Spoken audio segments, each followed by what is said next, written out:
Om Swastiastu. Kami mahasiswa dari Universitas Patimura, Fakultas Keguruan dan Ilmu Pendidikan, Program Studi Pendidikan Kimia, akan mempersembahkan video presentasi dari kelompok 2 pada mata kuliah Teori Belajar Kimia. Selamat menyaksikan.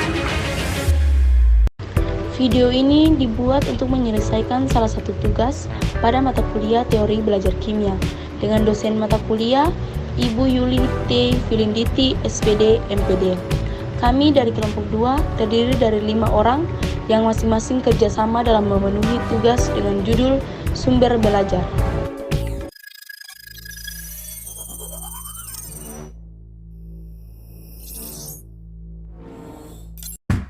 Sebelum kami masuk ke pembahasan materi lebih lanjut, izinkan kami perkenalkan diri terlebih dahulu.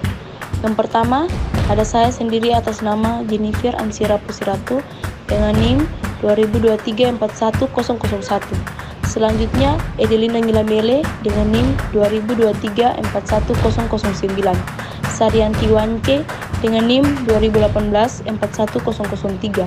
Victor M. Lewier dengan NIM 2023-41016.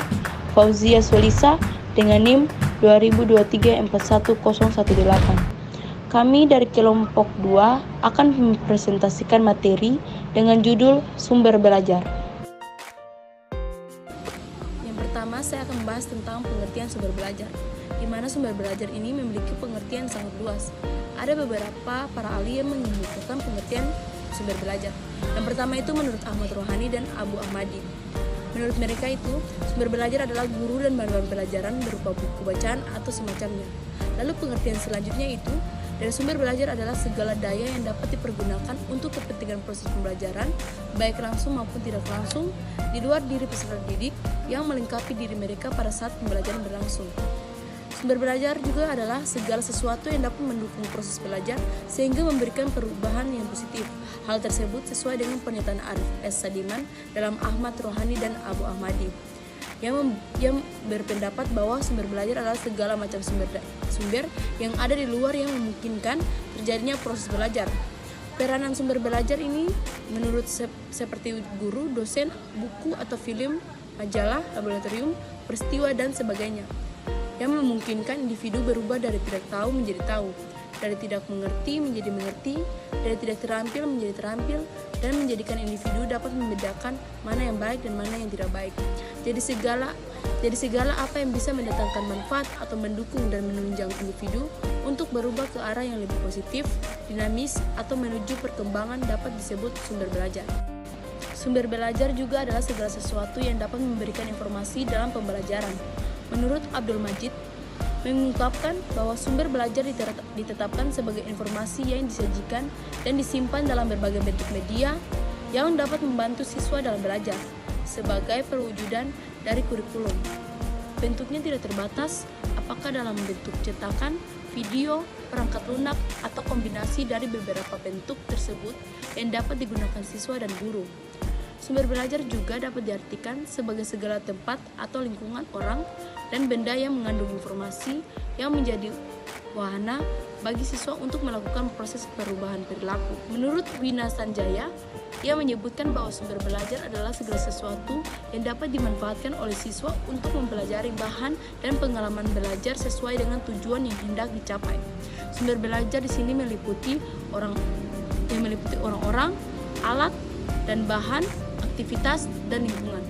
Berdasarkan beberapa pendapat para ahli di atas, dapat disimpulkan bahwa sumber belajar adalah segala sesuatu yang dapat digunakan oleh siswa untuk mempelajari suatu hal. Pengertian dari sumber belajar ini sangat luas. Sumber belajar tidak terbatas hanya buku saja, tetapi dapat berupa orang, alat, bahan, dan lingkungan yang dapat mendukung proses pembelajaran. Di sini, saya akan memberikan sumber-sumber belajar yang dapat bervariasi kepada mahasiswa atau siswa. Yang pertama itu buku.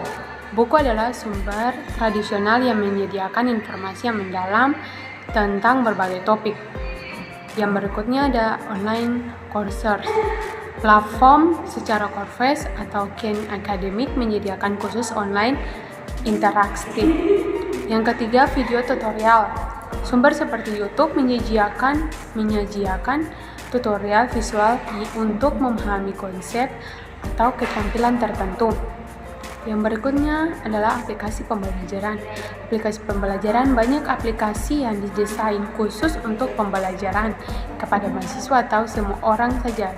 Itu seperti aplikasi Duolingo, itu bisa mengajar kita untuk melatih kita tentang kata-kata atau suku kata, kata objektif tentang bahasa Inggris dari Duolingo itu, atau manfaatnya aplikasi pembelajaran bahasa. Yang berikutnya diskusi online, bergabung dalam forum atau grup diskusi online untuk berbagi ide dan belajar dari wawasan yang berharga. Yang berikutnya jurnal dan partikel ilmiah. Membaca jurnal atau partikel ilmiah memungkinkan pemahaman mendalam tentang penelitian terbaru. Yang berikutnya media sosial. Mengikuti akun atau komunitas yang fokus pada topik tertentu di media sosial dapat memberikan informasi terkini.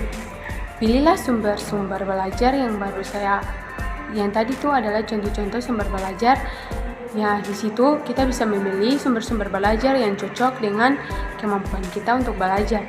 Dan kita mau mencapai suatu pelajaran yang kita ingin tahu dari sumber-sumber belajar tertentu, kita akan bisa mengetahui. Jadi teman-teman, pilihlah sumber yang sesuai dengan gaya belajar kita dan tujuan belajar kita. Terima kasih. Dan selanjutnya itu pendekatan belajar berbasis masalah. Pendekatan belajar berbasis masalah atau problem based learning adalah seperangkat model mengajar yang menggunakan masalah sebagai fokus untuk mengembangkan keterampilan pemecahan masalah, materi, dan penguatan diri. Pembelajaran berbasis masalah didasarkan pada teori konstruktivisme yaitu siswa belajar untuk mengonstruksi pengetahuannya melalui interaksi dengan lingkungannya. Dan pembelajaran berbasis masalah juga merupakan pembelajaran yang penyampaiannya dilakukan dengan cara menyajikan suatu masalah, mengajukan pertanyaan-pertanyaan, dan juga memfasilitasi penyelidikan dan membuka dialog. Manfaat sumber dalam pembelajaran. Sumber belajar memegang peranan penting dan cukup menentukan dalam meningkatkan kualitas. Pembelajaran memiliki banyak fungsi dan manfaat yang diambilnya, seperti memberi pengalaman yang konkret dan langsung menunjukkan sesuatu yang tidak mungkin diadakan, dikunjungi atau dilihat secara langsung, dan konkret menambah dan memperluas cakrawala sajian yang ada di dalam kelas.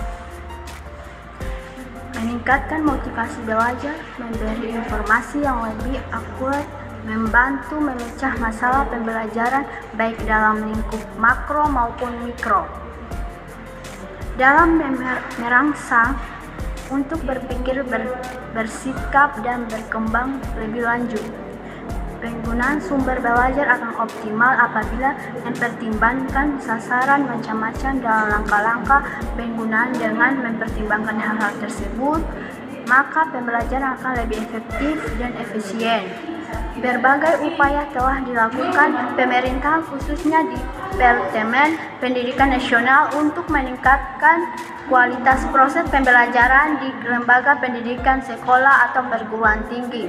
Di antaranya ditempuh melalui perbaikan kualitas dosen atau guru, perbaikan kurikulum, perbaikan manajemen, pengadaan saran dan sumber belajar. Jadi, kesimpulan yang dapat kami ambil dari materi di saat ini yaitu sumber belajar adalah segala sesuatu yang dapat dimanfaatkan atau digunakan seseorang untuk memfasilitasi segala kegiatan belajar, baik itu secara terpisah maupun secara terkombinasi, agar dapat mempermudah seseorang dalam mencapai tujuan belajar yang diinginkan.